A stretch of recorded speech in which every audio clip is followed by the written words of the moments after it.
We heard about already Passover preparation. I have to say I have a heavy heart right now.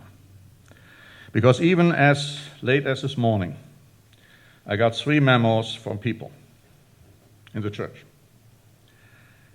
with serious problems. This has been going on for a while with others. Serious problems. Problems which lead me to ask, are the individuals dealing with those? Because, there is a strong warning in the Bible. Paul is telling us that if we do not take and partake of the Passover in a worthy manner, not discerning the Lord's body, he said we are eating and drinking judgment to ourselves. And he says, and for this very reason, many of you are sick, and some have already died prematurely. So he is cautioning us that we don't partake of the Passover just as a matter of routine because we got to do it and it's just the annual thing to do. He says you are in grave danger if you do that. You are in grave danger because you might be taking the Passover unworthily. And I'll tell you one thing. If you do, it's only a matter of time until you leave the church, until you leave God. Last year, somebody partook of the Passover. The way the circumstances didn't allow me, I had serious doubts, but they didn't allow me to talk to the person ahead of time. And I don't want to go into all of this, but anyhow, he took the Passover. He should never have, because less than a week later, he had left the church. God will make that very manifest.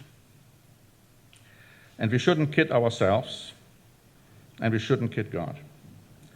Now, as a minister, I am not going to refuse and reject somebody to take the Passover unless I see the person is living in sin. Let's say he's living or she's living in an adulterous situation and fornication, that kind of thing. But I still need to caution everyone to make sure that the Passover is not being taken in an unworthy manner.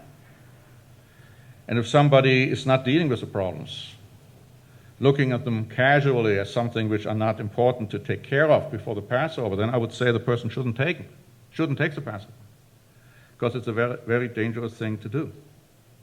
Let me ask you a question. Who is the most important person in your life?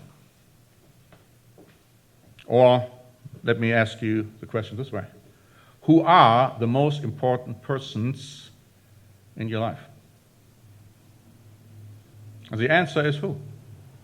God the Father and Jesus Christ. And then there are millions upon millions and billions of light years of nothing. And then, after that, come individuals, human beings. But who then would be the most important person in your life when it comes to the individuals? Let's assume, let's say you are married, you have children. Who? Your mate, not your children, your mate. If you have that upside down, you have already your priorities wrong. You see? Then comes the children, the family. But you see, you've got to have that straight. And so again, the question is, if God is the most important person in your life, how do you show that in your life? It's interesting what Michael Link talked about. I didn't know that he would be talking about that, but he talked about prayer. I thought about it this morning. How often do you pray? How long do you pray? About what do you pray? I asked somebody, not here in the United States, to pray and fast about a certain situation, hoping that God would not only show the person, but also that the person would accept what God would be showing him. And then he wrote back after a while, oh yeah, I prayed and I fasted about it, and it's not a problem. I don't have a problem. And so my answer was, well, you obviously didn't fast and pray in the right way, because you definitely have a problem, you see. But again, he came already up with the conclusion he didn't, because his prayer, whatever he prayed for, wasn't the right one. Let's say you are retired, living at home. Let's say you are a housewife, working at home. Let's say you are somebody who's going out for work. Before you leave the house, before you do your daily chores at home, I mean, I'm working from home. Before I start getting really busy on something, do I pray? Do I pray to God for His guidance, for His help, for His direction throughout the day? If I don't do that, things will go wrong. I guarantee it. They will go wrong. There will all kinds of problems come up. And then you wonder, why is it? Why is it that I have all these problems, these trials, these difficulties? Well, I have problems with another person. I have problems with this person, that person. Things just go wrong. Well, if you don't pray, how can you expect God to help you? What about Bible study? Are you closing your Bible after service today, and it's closed throughout the week, and then you come to the next service and you might open it again, and throughout the week you never read the Bible? You never let God speak to you? You have problems? You pray to God, and then God is answering many times the problems in the Bible. Well, if you don't let God speak to you, you don't have the relationship with God you should have. You are not going to get the answers from God. And then you wonder why everything seems to be going wrong in your life. Why do we sin? Why do we envy our neighbor? Why do we still harbor grudges? Why do we have a bad marriage? Why do we have a bad relationship with our boss? Why do we have a bad relationship with children? Why do we have a bad relationship with members in the church? Why are we sinning against others by lying to them, by perhaps hating them in our heart, committing murder actually in the eyes of God? If we have a relationship which is to be repaired, are we taking all the necessary steps to do that? How can we take the Passover if we still have these unsolved and unresolved problems? Why do we sin? The answer is always the same. Now, you can blame whoever you want to blame. The answer is you are not close enough to God. If you are not close enough to God, you will sin in many different ways. You will not have that joy we talked about in the editorial, in the forum. Are you a joyous person? If you're not, why not? Why not? Are you not close enough to God? You know, we are talking about the fact that people, and I've been in the church for a long, long time, people committed suicide. Ministers I know of personally committed suicide. Why? Why? Later it became clear why. They had turned their back on what they should have done. And they became so frustrated that they didn't find any way out. And, you know, again, this is not happening from one day to the next. This is a long road. It starts somewhere, it goes on for a long time. That's the final result. We need to make sure that we don't fall into this trap. I want to talk about marriage. The number one problem in the Church of God always has been marriage problems, followed by financial problems. Of course, financial problems very well could go into the marriage problem situation, could be part of it. You know, I officiated a marriage.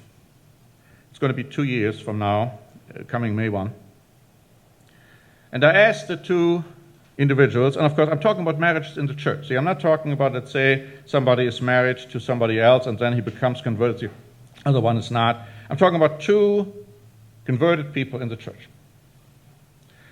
And I talked And I had seen some potential issues, and I talked to them at length before I even was willing to conduct the marriage. And then I did conduct it, because I was assured that everything was fine. And then I asked the question, which we always ask when we officiate a marriage. Do you promise in front of God, in front of these witnesses, that you will love your husband or that you will love your wife until death do you part? And of course, when it comes to the wife, you also have to add the term, will you submit to your husband? Now, I looked at the lady straight in the eye, and she looked at me. She said, yes. And we had talked about this before. And so then I nodded and she nodded. We knew exactly what we were talking about. It lasted 6 months.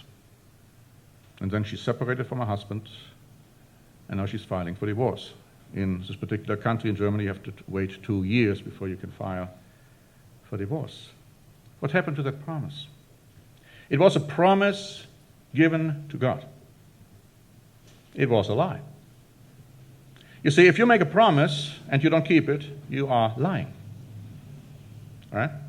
Rather than working on a situation, I mean, how can you possibly promise that you love your husband, that you love your wife, and then 6 months later, the love is gone, right? How can that be? How can that be? You are judged by God as lying.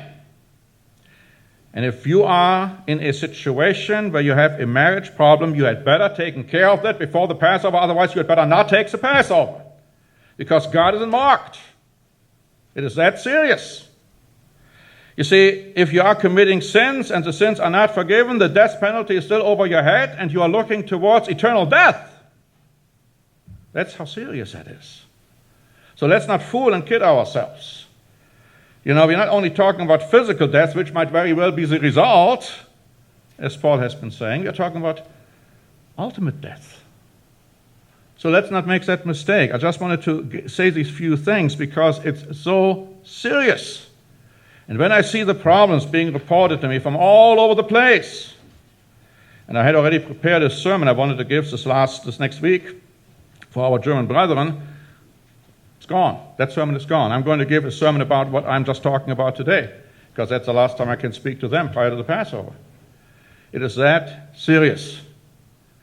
And let's not make any mistake. God is watching all of us, and, you do your part. You cannot change another person. Don't even try it. But you need to change yourself. You got to work on yourself. You look at yourself. You examine yourself. Where I am wrong, I have to make this change. Right? That's what you got to do. Otherwise, I'm telling you, you had better not take the Passover. But I pray that you are going to, but do it worthily.